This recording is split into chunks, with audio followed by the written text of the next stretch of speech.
C'est bientôt la fin de l'année et vous avez été quand même assez nombreux à me demander cette vidéo et aujourd'hui elle est là avant 2020.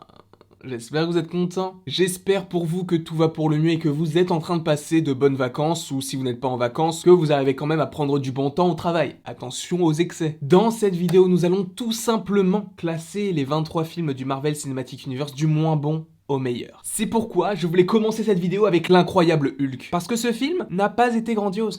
Loin de là. Ah oui, cette vidéo démarre comme ça au quart de tour, ça va extrêmement vite, c'est parce que il y en a 23. Donc, ça va faire très long. Donc j'essaye de gérer un petit peu tout ça, et on commence tout de suite donc avec l'incroyable Hulk, qui est donc le 23e film que j'ai préféré du Marvel Cinematic Universe, c'est-à-dire le moins bon. Selon moi, ce classement ne concerne que moi. Alors pourquoi est-ce que je n'ai pas aimé Hulk? Parce qu'Edward Norton en Hulk, je n'y crois pas une seule seconde. Parce que ce Hulk-là aussi, quand j'étais petit, me faisait un peu peur, du coup j'ai toujours été un petit peu à l'écart de ce personnage. C'est grâce au personnage de Mark Ruffalo que j'ai réussi à créer un petit lien avec ce petit bonhomme vert. Mais le Hulk de Edward Norton est vraiment, selon moi, l'un des plus mauvais de Marvel. En 22e position, nous retrouvons Iron Man 3, qui est sans doute sûrement pour vous un des meilleurs, mais pour moi ça a été l'un des plus nuls parce que j'en attendais énormément, notamment avec le mandarin, même si on va avoir un nouveau mandarin avec Shang-Chi. Une vidéo est prévue qui sera assez conséquente en rapport avec le personnage et le film en 2020, ne t'inquiète pas cousin. Mais Iron Man 3 est selon moi une grosse blague en fait. J'en attendais tellement. C'était à l'époque où je commençais à avoir mon ordinateur et j'avais pas une très grosse connexion, du coup chaque jour, toute la journée, je chargeais une seule vidéo YouTube et c'était la bande-annonce d'Iron Man 3. Parce que je l'ai saigné comme pas possible. Et quand j'ai vu le film,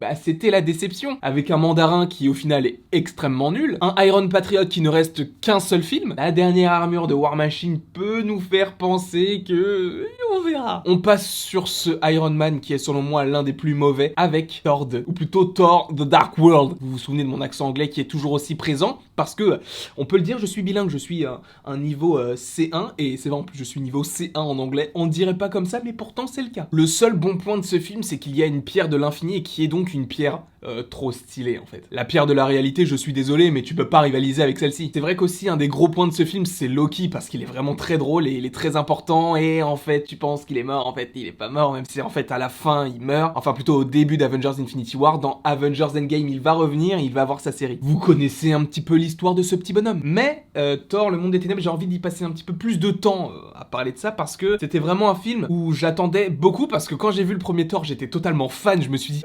écoute, maman, papa, je suis allé voir Thor, c'est le meilleur film que j'ai vu de ma vie. J'ai fortement exagéré, mais cela n'empêche que j'attendais beaucoup le deuxième. Et j'ai été assez déçu. Même si la scène post-générique offre sur les gardiens de la galaxie, et c'est assez stylé, mais on y reviendra. En 20e position, nous retrouvons Ant-Man et la Guêpe, sorti en 2018, juste après Avengers Infinity War. Et honnêtement, c'est un des films qui sert le moins au monde. Parce que, qu'on soit clair là-dessus, la seule utilité de ce film, c'est la scène post-générique qui ouvre sur Avengers Endgame et le voyage à travers les dimensions, le temps, vous prenez ça comme vous voulez, mais c'est la seule chose qu'offre le film.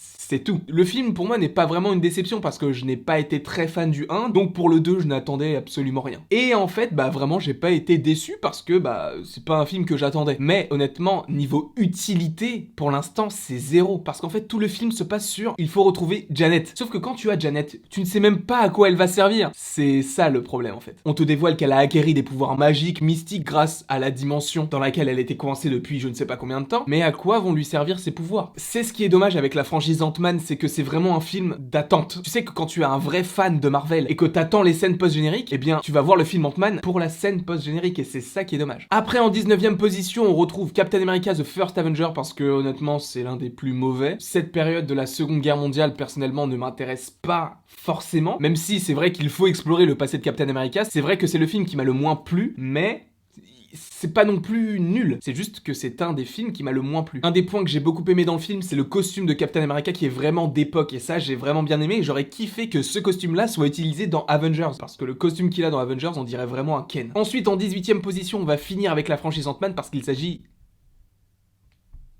de Ant-Man. Pareil que pour le 2, selon moi, les films Ant-Man sont des films d'appoint. C'est un film que tu regardes, où tu rigoles, où tu passes du bon temps, même si c'est pas forcément très intéressant au point de vue des thématiques, mais ce qu'il suit en général est assez fort. Parce que ce qu'il suivra Ant-Man est Civil War. Et là, c'est un gros point de la phase 3. On enchaîne avec le 17e qui est donc le premier film de Thor. Comme je le disais précédemment, quand je l'ai vu la première fois, j'ai dit à mes parents, ouais, c'est le meilleur film que j'ai vu de ma vie, alors qu'en fait, en le regardant une deuxième fois, je me suis dit, mais attends, je me suis un petit peu emballé là. Parce que oui, il est bien, mais il est pas fou. Et c'est bizarre parce que, je sais pas si vous avez remarqué, mais on dirait que Thor, il a pas de sourcils dans celui-là. Tu touches à ma sensibilité. Parce que j'ai l'impression qu'ils ont teint ses sourcils, ou alors qu'aujourd'hui, il a teint ses sourcils pour qu'ils ressortent un petit peu plus. Enfin, ouais, je m'attarde sur les sourcils d'un personnage. Mais c'est juste que moi, ça me perturbe, parce qu'en fait, t'as l'impression qu'il a pas de sourcils. En 16ème position, on retrouve Iron Man 2, parce qu'Iron Man 2, bah, c'est quoi? C'est Whiplash, c'est War Machine la première fois que tu le vois, c'est tout, en fait, c'est tout ce qui m'a plu dans le film. Même si non, c'est vrai que je suis un petit peu mauvaise langue, le moment où il enfile son armure avec la mallette,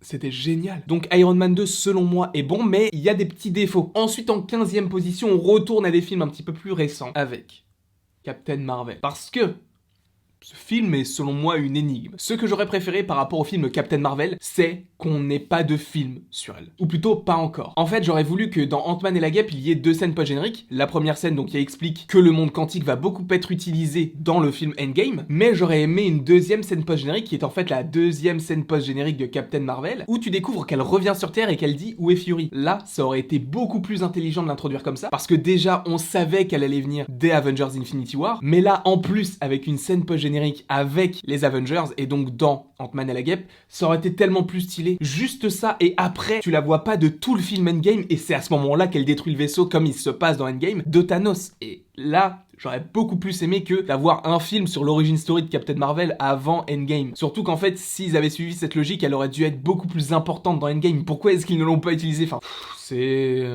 Voilà. En 14ème position, nous avons le petit Doctor Strange. Stephen Strange pour les intimes, ou pour les intimes français, Stéphane Étrange. Pareil que pour Iron Man 2, ce film est bon dans l'ensemble, mais selon moi, il manque des petits éléments. J'ai l'impression que tout ce qu'il apprend, ça arrive trop vite. Après, c'est le parti pris qu'a pris le film, mais c'était dommage, parce qu'honnêtement, là, on a eu que très peu de fois Doctor Strange à l'écran, et il a introduit le Marvel Cinematic Universe depuis 2016. Là, ça fait quand même 3 ans que l'on a Doctor Strange, mais selon moi, c'est pas assez, c'est un personnage tellement important, j'espère qu'il va vraiment prendre de l'importance dans le futur, parce que il y a des petites théories comme quoi il est dans WandaVision, on en parlera un petit peu plus tard. Mais je veux Doctor Strange, plus de Doctor Strange. Et avec ce film, c'est vrai que c'était du coup centré sur lui, mais j'en attendais un petit peu plus. Ensuite, en 13 et 12e position, je préfère les assembler parce que c'est la même franchise, c'est la franchise Spider-Man, avec Homecoming en 13e position et Far From Home en 12e. Alors, selon moi, c'est un peu équivalent, parce qu'honnêtement, ce sont vraiment des teenage movies, et heureusement qu'il y a la figure de Spider-Man pour remonter le truc. En même temps, je suis en train de faire un petit peu une mini critique du film Spider-Man, donc si je m'étonne que dans le film Spider-Man, il y ait Spider-Man, c'est qu'il y a un problème quelque part. C'est que ce sont des bons films pour passer du bon temps, mais il manque un petit peu cette émotion. Après, c'est vrai que passer après Endgame, il fallait quelque chose d'un petit peu plus jovial, mais j'ai pas ressenti énormément de choses lors de mes visionnages de ces films. En 11e position, on retrouve le pionnier du Marvel Cinematic Universe, le premier film qui est sorti, et c'est donc Iron Man. Iron Man qui est selon moi un petit chef-d'œuvre, je ne dirais pas un grand chef-d'œuvre, mais c'est un petit chef-d'œuvre, parce qu'au vu de tout ce qui a entouré le film, selon moi, c'est vraiment c'est génial en fait, c'est une vraie réussite. Je vous ferai une vidéo spéciale en rapport avec tout ce qui s'est passé autour d'Iron Man, parce qu'il s'est passé vraiment beaucoup de choses. Mais je place Iron Man à cette position aussi par rapport au fait que j'ai préféré le 1 par rapport au 2 et par rapport au 3. Le 10 et le 9, c'est pareil que pour Spider-Man, ce sont les gardiens de la galaxie, mais j'ai préféré quand même le 2. J'ai vraiment apprécié regarder le deuxième. Le premier, c'était un petit peu plus compliqué, je vous en ferai un allons au cinéma parce que c'est assez particulier, je vous en parlerai, ne vous inquiétez pas. Mais j'ai préféré le 2 parce que je le trouve vraiment un petit peu plus intéressant, un petit peu plus drôle. Et honnêtement, en ayant vu après Infinity War, j'aurais vraiment aimé qu'on évoque la pierre de l'âme, parce qu'on sait dans Avengers Infinity War que Gamora dit qu'elle sait où est la pierre de l'âme à Nebula, mais j'aurais vraiment aimé voir cette scène-là en scène post-générique par exemple, des Gardiens de la Galaxie volume 2. J'aurais vraiment aimé, sachant qu'ils ont fait plein de scènes post-génériques. Ça aurait été un petit peu trop cool. J'attends aussi Adam Warlock, parce que je sais que je ne suis pas le seul à l'attendre, mais quand même là, ça commence à faire long. Parce que n'oublions pas que le film est peut-être sorti en 2017, mais l'histoire se passe en 2014. Ça se passe donc en 2014, sauf que dans le Marvel Cinematic Universe, aujourd'hui, à partir de Far From Home, nous sommes en 2023. C'est-à-dire qu'Ayesha, pour construire Adam Warlock, là, elle en est à 9 ans. C'est quand même beaucoup. En 8e position, j'ai choisi de mettre Civil War parce que c'est un vrai bon film, c'est vraiment un bon rassemblement, mais c'est vrai que c'est pas vraiment une vraie Civil War. Il y a beaucoup de mots vrais. Parce que les comics Civil War, c'est genre 50 contre 50, pas 6 contre 6. C'est le petit défaut que je pourrais mettre à ce film-là. Après, j'ai vraiment été déçu par rapport au fait que le Baron Zemo ne soit pas vraiment le Baron Zemo. Après, on peut attendre la série The Falcon and the Winter Soldier, mais j'aurais aimé aussi qu'on voit les soldats de l'hiver, et ça aurait été trop stylé d'avoir un affrontement, mais c'est quand même intéressant de la part de Zemo de jouer sur la psychologie des personnages pour les faire se retourner les uns contre les autres. Donc ça, c'est vraiment à souligner, et j'ai vraiment hâte d'avoir la série Falcon and the Winter Soldier pour acheter la figurine pop de Zemo, parce que je suis sûr qu'il va en faire une. Sachant qu'en plus, les Thunderbolts sont en préparation, il va forcément prendre du galon. En 7ème position, c'est Thor Ragnarok, parce que Thor Ragnarok, c'est selon moi le meilleur Thor, c'est le plus drôle, c'est le plus intéressant, et il a une scène post-générique juste géniale. Pas celle avec le grand maître, hein, mais celle avec Loki et Thanos. Enfin, tu sais qu'il va se passer un truc, et en fait, c'est le début d'Avengers Infinity War. D'ailleurs, par rapport à ça, j'aurais préféré que Thor Ragnarok se passe après, ou plutôt sorte après Black Panther, parce que la scène post-générique de Thor Ragnarok est directement le début du film qui a suivi Black Panther, qui est donc Avengers Infinity War. Donc j'aurais préféré que ça soit tourné dans ce sens-là. Mais Thor Ragnarok, pareil, je sais qu'il y en a beaucoup qui n'ont pas aimé l'humour. Moi, honnêtement, ça m'a fait vraiment beaucoup rire. Après, c'est vrai que je l'ai vu en VO, mais la première fois que je l'ai vu en VF, j'ai trouvé les vannes ultra lourdes. Donc c'est vrai que potentiellement, c'est la réécriture qui fait que la lourdeur s'accentue par rapport à tout l'univers humoristique du film. En anglais, c'est quand même assez conséquent niveau humour, mais il y a toujours cette touche d'authenticité parce que c'est la vraie voix des acteurs, c'est leur vrai jeu. Enfin, il y a beaucoup de choses qui peuvent rentrer en compte. En 6ème position, c'est Avengers. Le premier Avengers, alors oui, c'est celui que j'ai le moins aimé. Mais ça ne veut pas dire que je ne l'ai pas aimé. Ça a vraiment été une claque et un rêve de voir des super-héros se rassembler et affronter un ennemi commun. Et j'ai trouvé que c'était vraiment super bien écrit. Après, c'est vrai que c'est partagé en plusieurs actes, comme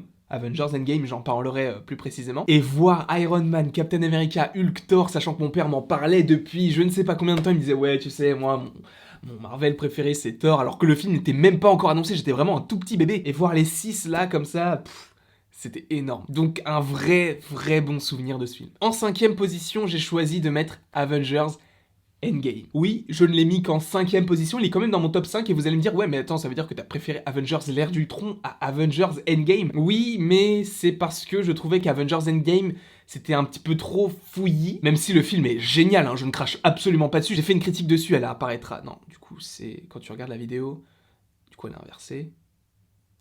Et ça veut dire qu'elle affiche là, ça affichera là. Mais oui, j'ai trouvé que Avengers l'ère d'Ultron était un peu moins fouillis dans le sens où on t'explique vraiment les choses comme ça devrait être, alors que Avengers Endgame, on t'explique pas vraiment les choses. Le fait qu'il soit 5 ans après, bon, c'est vrai que c'est intelligent parce que ça te permet d'avoir directement la reconstruction, et justement de ne pas voir cette étape de processus de reconstruction et qu'on ait directement la reconstruction. C'est vrai que ça te fait poser beaucoup de questions qui ont aujourd'hui des réponses, mais qui n'ont pas d'explication. Et c'est pourquoi j'ai choisi de mettre Avengers l'ère d'Ultron en 4ème position, parce que, les 3 qui suivent, en fait, je les ai préférés à Avengers l'ère d'Ultron, tout simplement. Mais contre l'avis populaire, parce que je sais qu'Avengers l'ère d'Ultron est en général celui qui est classé moins bien des Avengers, moi, c'est vraiment une belle surprise parce que Vision, c'est un personnage que j'admirais beaucoup à l'époque, hein, après il est devenu ce qu'il est devenu. Enfin bref, je le pensais imbattable. Après, c'est vrai que le personnage de Ultron, il est pas génial non plus, mais il fait quand même le taf. On est donc au top 3 et il me semble que je vous en ai déjà parlé, que ce soit en live ou dans une vidéo, mais je ne m'en souviens plus. Mais c'est pour ça que là, vous vous dites, mais donc il reste que 3 films. Bah oui, puisque c'est le top 3. T'es débile ou quoi? Je ne vais pas vous insulter, je ne suis pas comme ça. En 3ème position, j'ai choisi de mettre Black Panther. Pourquoi? Eh bien parce que Black Panther, c'est...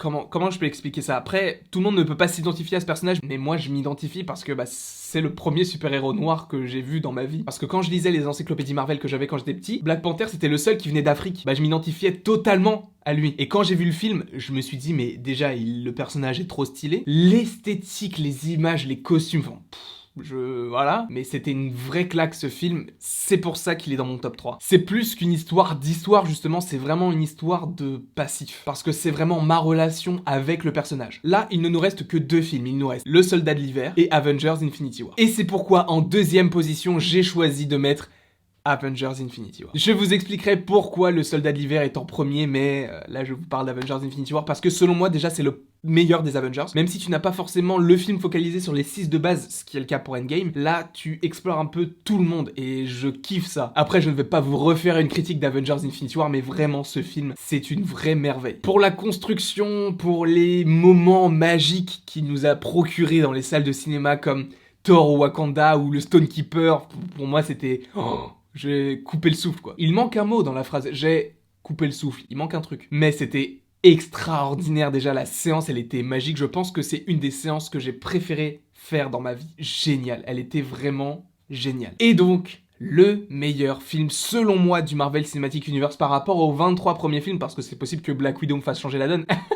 Absolument pas, c'est impossible. C'est donc Le Soldat de l'Hiver, qui est mon film préféré du Marvel Cinematic Universe. Pourquoi ? Eh bien en fait, c'est assez étrange parce que c'est même pas par rapport à quelque chose de sentimental ou quoi que ce soit, c'est que c'est, selon moi, le mieux écrit, le mieux construit, celui qui n'est pas forcément focalisé sur des super-héros, mais plus sur un film d'espionnage, un vrai film d'action. C'est vraiment pour ça que c'est mon préféré, et vraiment dans la construction, la musique aussi, enfin j'en ai déjà parlé des milliers de fois de cette musique, mais End of the Line, qui est aussi sur Spotify, c'est... La musique, elle est géniale cette musique. J'avais pas de mots, c'est pour ça que j'ai fait.